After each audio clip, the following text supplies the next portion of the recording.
Okay, तो आज हमारे पास जो पेशेंट आया है वो सर्वाइकल स्पाइन है। तो आज हम सर्वाइकल स्पाइन करने वाले हैं। तो सबसे पहले हम एंट्री करेंगे, पेशेंट का नाम, उसकी जितनी भी डिटेल्स है वो सारी हम अब फिल करेंगे। यहाँ पे हमें सबसे पहले ये जो वाला ऑप्शन है इस पर मैंने क्लिक किया। दैन पेशेंट का नाम है अनीता और पेशेंट आईडी फिल करेंगे, इसमें वेट डालेंगे। दैन पेशेंट की एज, मेल फीमेल, जेंडर हम डालेंगे। Exam description MRI cervical spine, और एंड में हम डालेंगे इसमें रेफर्ड बाय। तो ये डॉक्टर संदीप जैन, उनके द्वारा रेफर किया गया है। तो अभी ऑलमोस्ट हमने सारी डिटेल फिल कर ली है। पेशेंट का नाम, ID, weight, age, gender, exam and ये जिसमें हम वेट डालते हैं ये हम 99 बस मशीन को मेजर एक वेट देना होता है तो इसलिए डालते हैं। ज़रूरी नहीं है कि आप इसमें एकदम एक्यूरेट वेट ही डालो। इसके बाद हम प्रोटोकॉल्स उठाएंगे। तो जैसे कि मैंने आपको लास्ट वीडियो में बताया था कि मैंने अपने सभी प्रोटोकॉल्स सेव किए हुए हैं। तो जो मेरा सर्वाइकल स्पाइन का प्रोटोकॉल है वो मैं यहाँ से उठा लेता हूँ। अदर्स में जाके मैंने अपना सर्वाइकल स्पाइन का प्रोटोकॉल उठा लिया है। And start the exam. Exam start होने के बाद फिर हम लोकलाइज़र चलाएंगे, इसको एक्सेप्ट करेंगे। यहाँ पे हमारी सी स्पाइन एरे कोयल सिलेक्टेड है, बट हम इसको अगर चाहें तो एनवी एरे में भी कर सकते हैं, क्योंकि एनवी एरे में भी हमारा ये अच्छे से आ जाता है। बट जो लोकलाइज़र है वो हम सी स्पाइन में चलाएंगे।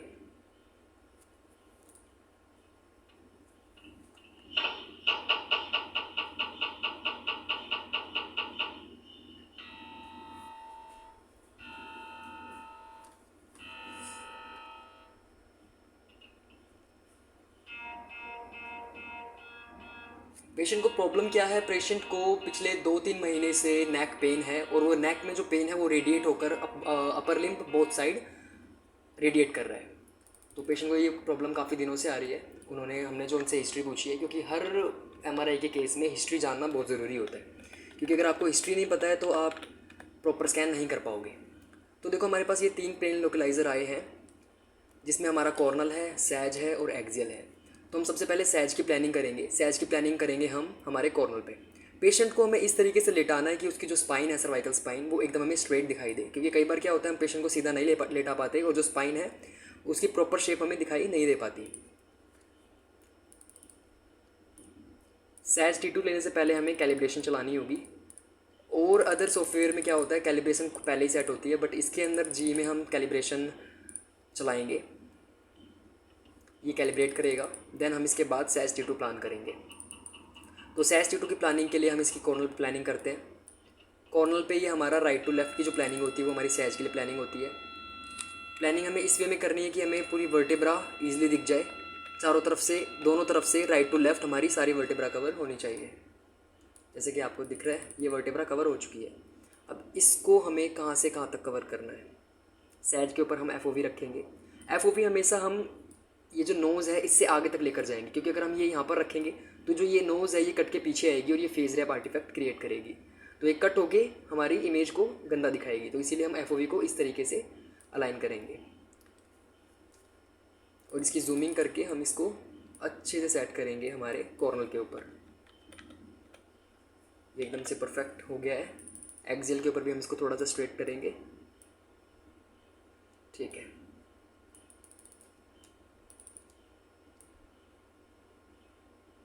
ज़्यादा ऊपर लेने की नीड नहीं है,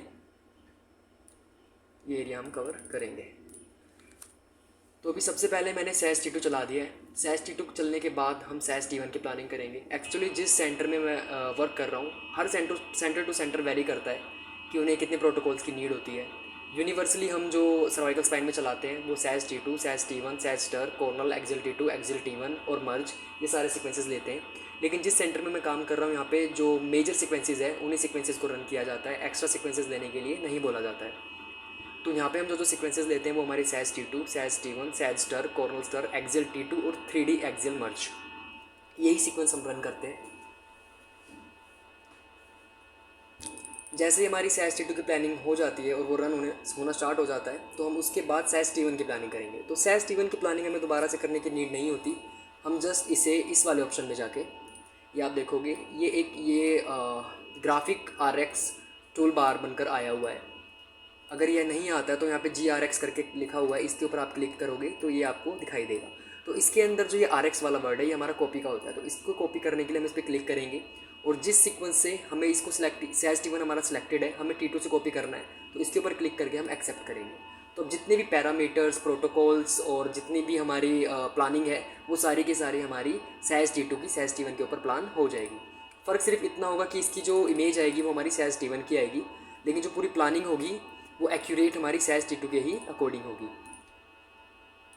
तो इसको भी हम सेट कर देते हैं।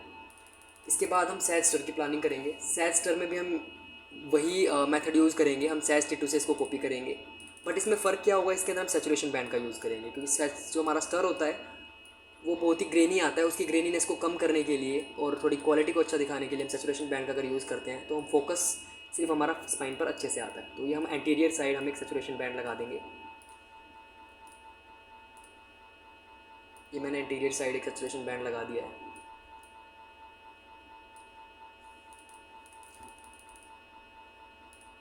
तो ये मेरी सैज की प्लानिंग भी हो गई है।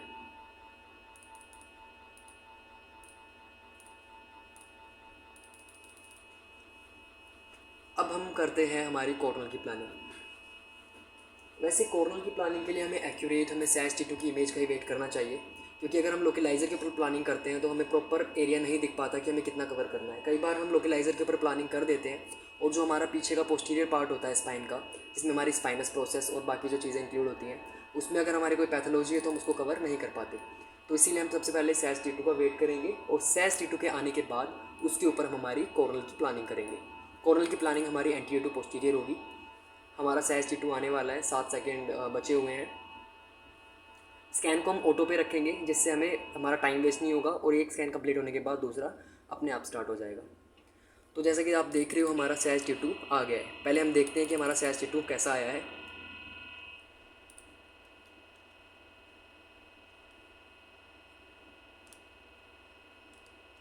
ये देखो हमारा सैज T2 आ गया है और इनके सर्वाइकल में प्रॉब्लम है, आप देख सकते हो यहाँ पे बल्जिंग है। ये सारी जो वर्टेब्रा है 3, 4, 5, 6, ये हमारी इससे जो बल्जिंग हुई है वो हमारी कोड से टच है।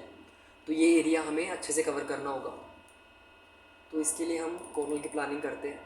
हम हमारे सैज T2 को इसके अंदर रखेंगे।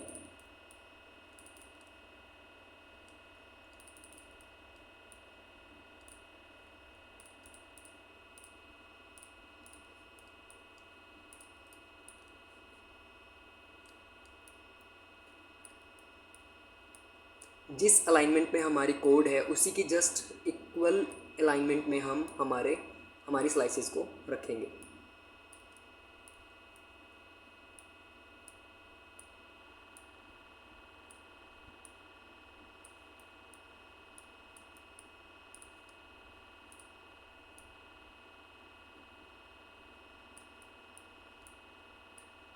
MRI का कोई भी केस करने के लिए जो सबसे मेन चीज़ होती है वो होता है पेशेंट का कोऑपरेट होना।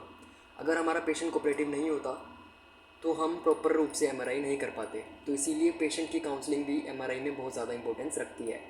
तो जब भी हम या कोई भी पेशेंट पोजीशनिंग के लिए जाता है तो पेशेंट को अच्छे से समझाना होता है, हर एक उस चीज़ के बारे में बताना होता है जिससे वो अनकम्फर्टेबल हो सकता है। अभी जिस पेशेंट को मैं समझा कर आया हूँ वो काफ़ी कोऑपरेटिव है और उन्होंने चीज़ों को अच्छे से समझा और वो थोड़ा सा भी मूवमेंट नहीं कर रही है, क्योंकि MRI में अगर थोड़ी सी भी मूवमेंट आती है तो पूरा का पूरा स्कैन हमारा ब्लर हो जाता है। इमेजेस ग्रेनी आती है हिलने से, मोशन आर्टिफैक्ट आते हैं। तो उस चीज़ को रोकने के लिए जो सबसे बेस्ट वे है वो है पेशेंट काउंसलिंग। तो पेशेंट की काउंसलिंग बहुत ज़्यादा इंपॉर्टेंट होती है।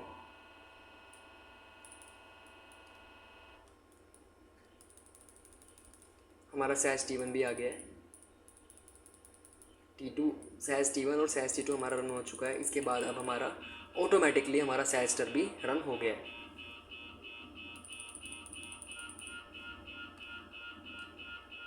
ठीक है, हमारा कोरल भी प्लान हो चुका है। अब हम इसके ऊपर सेचुरेशन बैंड लगाएंगे। सेचुरेशन बैंड इसमें हम एटीरियर साइड लगाएंगे जैसा हमने सैज में लगाया था, सैज स्टर में।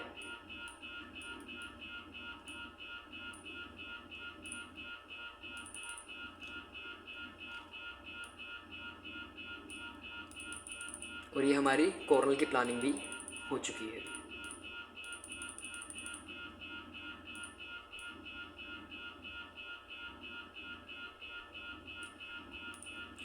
इसको भी हम सेव कर देंगे। इसके बाद हम प्लानिंग करेंगे हमारे एक्सेल T2 की। तो एक्सेल T2 की प्लानिंग के लिए हम सैज रखेंगे। सैज T2 के ऊपर हम हमारी एक्सेल प्लानिंग करेंगे।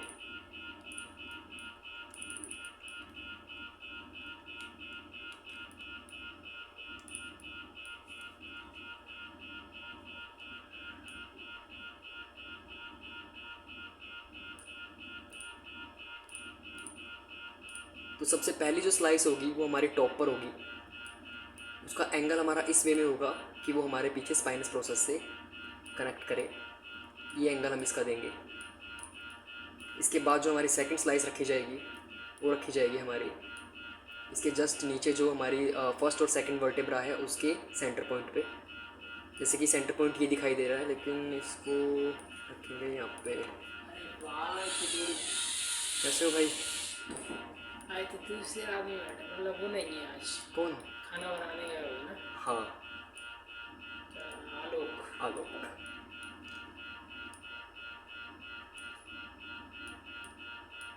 इन्होंने क्या कैश में कराई है बिलिंग? कैश कैश कितना है सर्वाइकल का स्पाइन का चार्ज? 4250।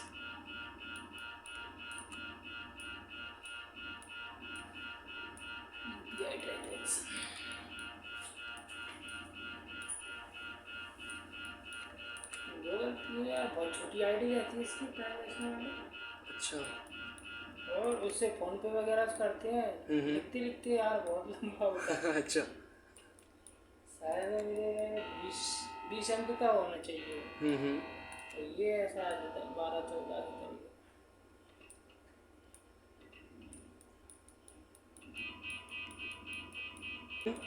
खाना लेके आएंगे? नहीं, वो लेके आएंगे। आप जा रहे हो? हमें जा रहा था, जैसे मैं भी खाना बना लूँ। हाँ, जाओ जाओ जाओ। आता है तो कॉल कर देना। हाँ हाँ हाँ, बिल्कुल नंबर बिल्कुल। तो है? नहीं, मेरे पास नहीं है, मैं आलोक से ले लूँगा। हाँ लो। हाँ, ठीक है, जाओ आप आराम से हो।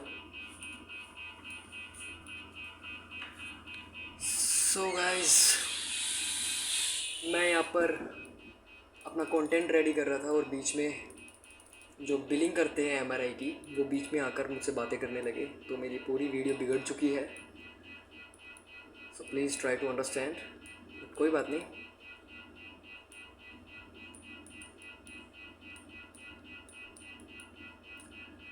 स्पाइन के किसी भी केस में जो मेन फंडा होता है वो होती है उसकी स्लाइसेस। जो हम एक्सेल की स्लाइसेस रखते हैं मेन, वो कॉम्प्लिकेटेड होती है, क्योंकि कई बार क्या होता है स्लाइसेस आगे पीछे हो जाती हैं तो पूरी स्टडी गलत हो जाती है। तो इसमें बहुत ही रिस्की काम है, तो इसको अगर तुम जितना ध्यान से करो उतना अच्छा है। रिस्की वैसे तो कुछ नहीं है, क्योंकि इसका जो मेथड है वो थोड़ा अलग से है। अगर वो तुम्हें समझ में आ गया then you can do it easily.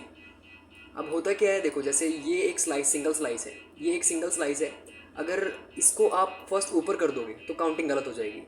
इसीलिए स्लाइस को सबसे पहले नीचे करना है, देन ऊपर करना है, जब भी ये काउंटिंग परफेक्ट बैठती है। जो बल्जिंग वाला एरिया है मैंने वहाँ पर थोड़ी एक्स्ट्रा स्लाइसेस लिए ताकि वो पूरा एरिया अच्छे से कवर हो सके।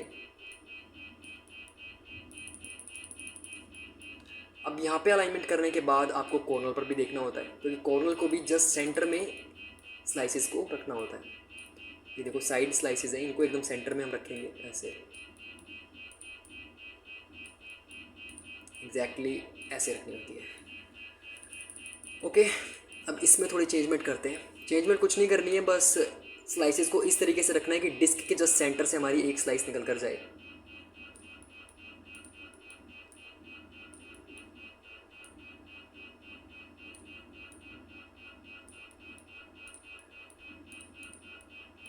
और इमेज को मूव आगे पीछे करके भी देखना है कि कोई ऐसा एरिया तो नहीं है जो हमसे छूट रहा हो।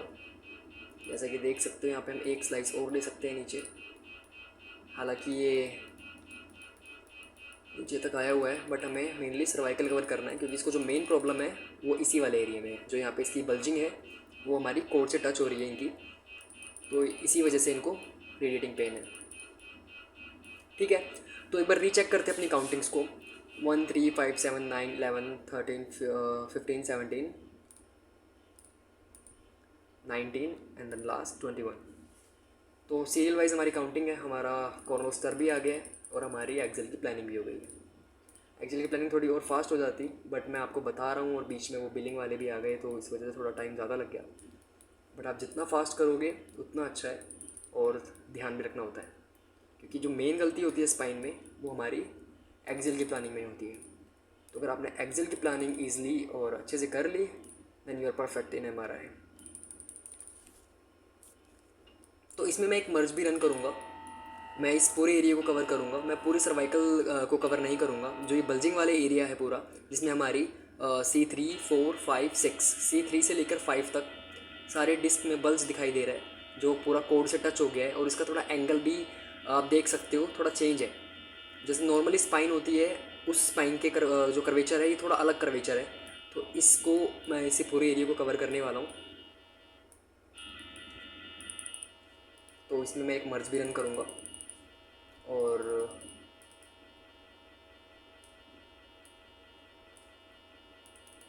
बस हमारा ये लास्ट सीक्वेंस होगा।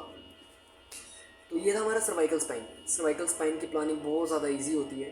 सभी स्पाइन की प्लानिंग सेम ही होती है, बस हमें ध्यान रखना होता है कि हमें कितना एरिया कवर करना है, कितनी वर्टेब्रा कवर करनी होती है। अब सर्वाइकल में हमारी जब हम सर्वाइकल स्पाइन करते हैं तो हमें उसमें कोई एक्स्ट्रा स्पाइन लेने की ज़रूरत नहीं होती। जैसे अगर हमें लंबर करना है तो हमें टॉप एरिया लेना होता है काउंटिंग के लिए, अगर हमें डोर्सल स्पाइन करना है तो उसमें भी हमें टॉप एरिया लेना होता है काउंटिंग के लिए। बट सर्वाइकल हमारा टॉप एरिया पहले से है, तो इसमें हमें काउंट की ज़रूरत नहीं पड़ती, क्योंकि अगर हम ऊपर से काउंटिंग करते हैं तो हमारी एक्यूरेट काउंटिंग दिखाई देती है। तो इसमें हमें टॉप लेने की ज़रूरत नहीं है। तो इसमें हमने हमारा sag T2, sag T1, sag STIR, coronal STIR, axial T2 और 3D एक्सेल मर्ज लिया है। लेने को हम इसमें एक्सेल T1 भी ले सकते थे, लेकिन यहाँ पर हर सेंटर टू सेंटर वेरी करता है, तो हमें यहाँ पे सिर्फ इतने ही प्रोटोकॉल बोले गए हैं कि इतने प्रोटोकॉल में ही रिपोर्टिंग ईजिली हो जाएगी। जो डॉक्टर है वो इतने प्रोटोकॉल्स में सेटिस्फाई है, तो हमें और एक्स्ट्रा प्रोटोकॉल्स लेने की नीड नहीं है। तो ये सर्वाइकल स्पाइन था। होप आपको ईजिली समझ आया होगा।